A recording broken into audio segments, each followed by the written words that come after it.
आज का जो हमारा टॉपिक है वो है body centred cubic structure. It means अंतः केंद्रित घनीय संरचना। अब पिछले लेक्चर में हमने सिंपल क्यूबिक स्ट्रक्चर के बारे में पढ़ा है।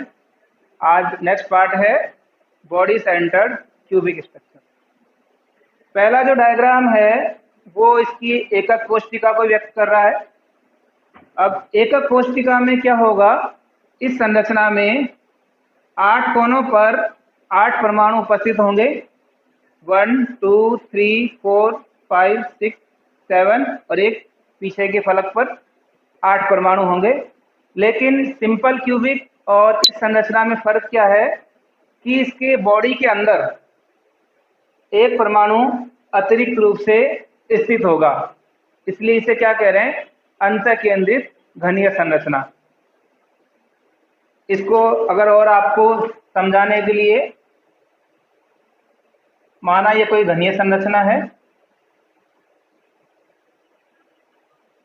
अब इसके 8 कोनों पर तो 8 परमाणु उपस्थित हैं इस तरह से।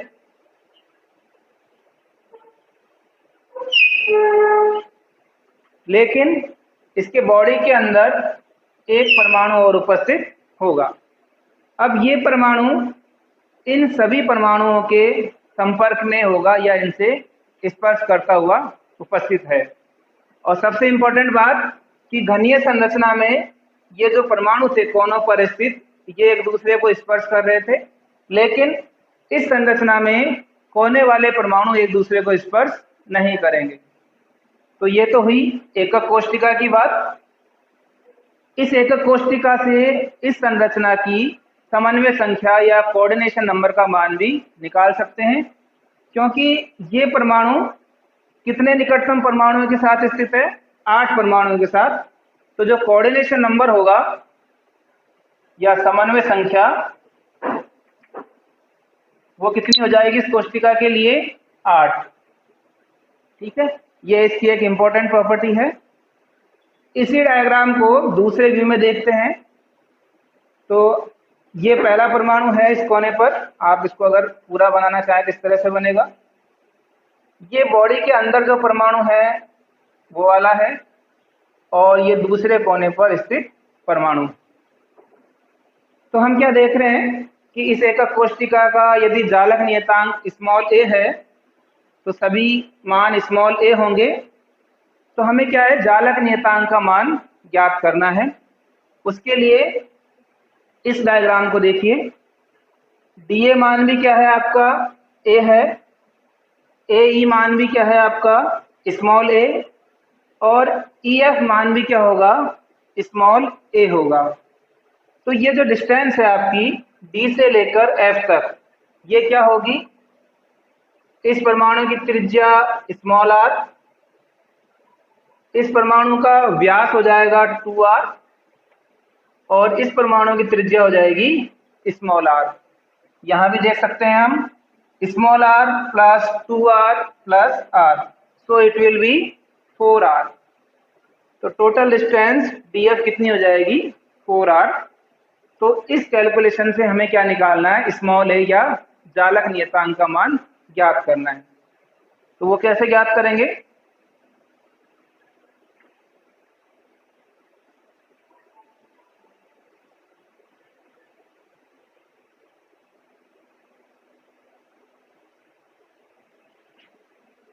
चित्र 3 से। चित्र 3 से आप क्या देख पा रहे हैं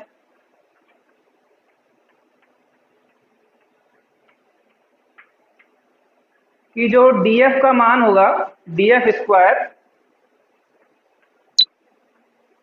इट विल बी de का होल स्क्वायर प्लस ef का होल स्क्वायर। df का होल स्क्वायर किसके बराबर होगा, de whole square plus ef का होल स्क्वायर। लेकिन de किसके स्क्वायर के बराबर होगा, d स्क्वायर बराबर होगा da का होल स्क्वायर प्लस ae का होल स्क्वायर। तो इसको डिवाइड करके कैसे लिख सकते हैं, da का होल स्क्वायर प्लस AE का होल स्क्वायर और EF का होल स्क्वायर। DA का मान भी स्मॉल a है, AE का मान भी स्मॉल a और EF का मान भी क्या है, स्मॉल a, और DF का मान 4r होल स्क्वायर। तो क्या मान प्राप्त होगा, 4r का whole square equal to a square plus a square plus a square equal to 3a square. इसलिए 4r equal to under root 3a। तो इस तरह से हमें परमाणु की त्रिज्या स्मॉल r और जो जालक नियतांक है उसमें एक संबंध प्राप्त हो गया है। अब यहाँ से आप अलग अलग मान ज्ञात कर सकते हैं। जैसे पहला मान जालक नियतांक a, जालक नियतांक क्या मान होगा इसका, 4r अपॉन अंडर रूट 3। दूसरा परमाणु की त्रिज्या ज्ञात कर सकते हैं, small r equal to under root 3a/4। और सबसे इम्पोर्टेंट कि जो दो निकटतम परमाणु हैं उनके केंद्रों की मध्य दूरी क्या होगी, उनकी त्रिज्याओं के योग के बराबर। तो 2r का मान कितना प्राप्त होगा आपको, 2r का मान under root 3 multiply by a divided by 2। तो हमने समीकरण 2 से जालक नियतांक, परमाणु की त्रिज्या और दो निकटतम परमाणुओं के बीच की दूरी का मान ज्ञात कर लिया है। इन्हीं मानों से हम जो संकुलन गुणांक है, पैकिंग फैक्टर, उसका मान ज्ञात करेंगे।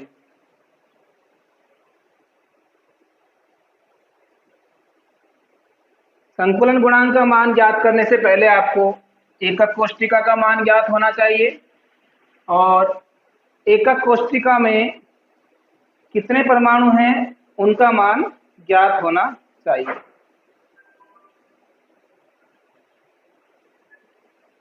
तो इस फॉर्मूले को 4r equal to under root 3a और we can say 2r equal to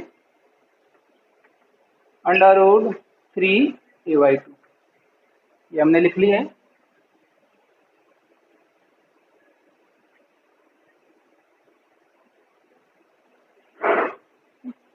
तो पहली प्रॉपर्टी पे क्या हो गई, समन्वय संख्या, समन्वय संख्या का मान 8 प्राप्त हुआ। दूसरा जालक नियतांक a प्राप्त हुआ, a equal to 4r upon under root 3। तीसरा है एकक कोष्ठिका का आयतन, वॉल्यूम ऑफ यूनिट सेल। अब चूंकि सभी भुजाएं बराबर हैं, स्मॉल a मान है, इसलिए इसका जो वॉल्यूम होगा it will B a cube. Same volume है जैसा आपने सिंपल क्यूबिक स्ट्रक्चर में ज्ञात किया था। नेक्स्ट प्रॉपर्टी है, ये नेक्स्ट पार्ट है कि प्रति एकक कोष्ठिका,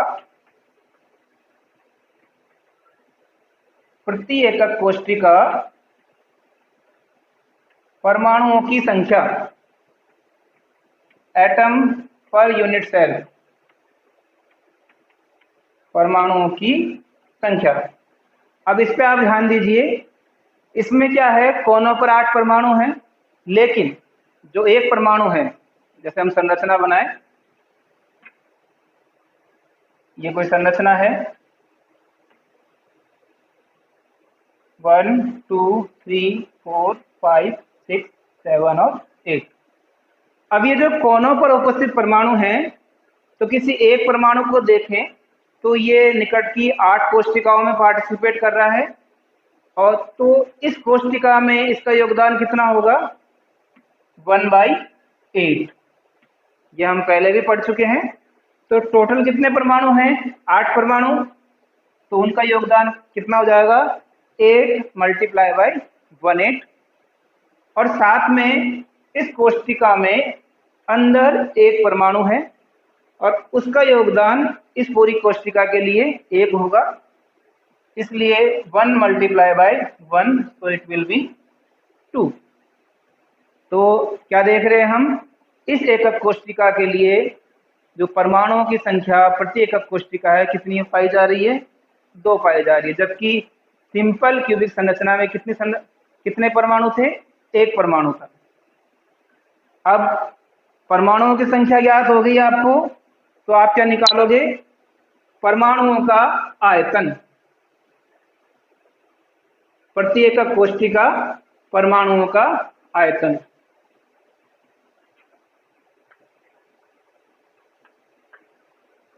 प्रति एकक कोष्टिका परमाणुओं का आयतन, volume of atoms in per unit cell, परमाणुओं का आयतन। ठीक है, शुरुआत करते हैं। ये हो जाएगा P इक्वल टू, अब कितने परमाणु हैं, 2, और एक का आयतन कितना होगा, 4/3 पाई r क्यूब। टोटल परमाणु आपके 2 हैं, तो 2 मल्टीप्लाई बाई 4/3 पाई, r का मान आप वहां से निकाल सकते हैं, √3a/4 की पावर क्यूब। ये आपको सॉल्व करना है। 2 मल्टीप्लाई बाई 4/3 पाई, 3 की power 3/2 a³ upon 4, 4, 4, so it will cancel out, so we can directly write pi by, it will be 2, pi by 8, it will be √3 a√3। क्या मान प्राप्त होगा आपको, √3 पाई a³ बाई 8। किसका आयतन है ये, परमाणुओं का आयतन। अब यदि परमाणुओं का आयतन ज्ञात हो गया है और एकक कोष्टिका का आयतन ज्ञात हो गया है, तो आप संकुलन गुणांक का मान ज्ञात कर सकते हो। संकुलन गुणांक किसे कहेंगे, आपका पैकिंग फैक्टर,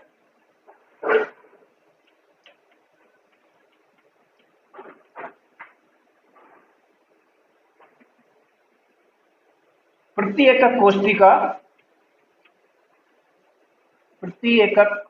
कोष्टिका जो परमाणुओं का आयतन है, परमाणुओं का आयतन है, उसमें डिवाइड करेंगे एकक कोष्टिका के आयतन को, एकक कोष्टिका का आयतन। ये आपने सिंपल क्यूबिक में भी मान निकाला था इसके द्वारा। ठीक है, तो क्या मान निकल के आएगा पीएफ का, पैकिंग फैक्टर का, इसलिए पीएफ इक्वल टू, या संकुलन गुणांक प्रति एकक कोष्टिका परमाणुओं का आयतन कितना हो जाएगा, √3 पाई a³ और एकक कोष्टिका का आयतन कितना है, a³, तो it will B √3 pi upon 8। तो जब इसको सॉल्व करेंगे आप, तो आपके पास लगभग 67.9 और वी कैन से 68% मान प्राप्त होगा, किसका, पीएफ का। अर्थात जो संकुलन गुणांक है उसका मान कितना प्राप्त हो रहा है, 68%, जबकि सिंपल क्यूबिक संरचना में कितना प्राप्त हुआ था आपको, लगभग आधा, 52% प्राप्त हुआ। तो ये कह सकते हैं कि उसके कंपैरिजन में ज्यादा क्लोजली पैक्ड संरचना कौन सी है, बीसीसी संरचना। तो इस तरह से आज हमने जो अंतर केंद्रित संरचना है उसके लिए एकक कोष्टिका की संरचना, संख्या और प्रत्येक कोशिका परमाणुओं की संख्या को ज्ञात करते हुए संकुलन गुणांक का मान ज्ञात किया है।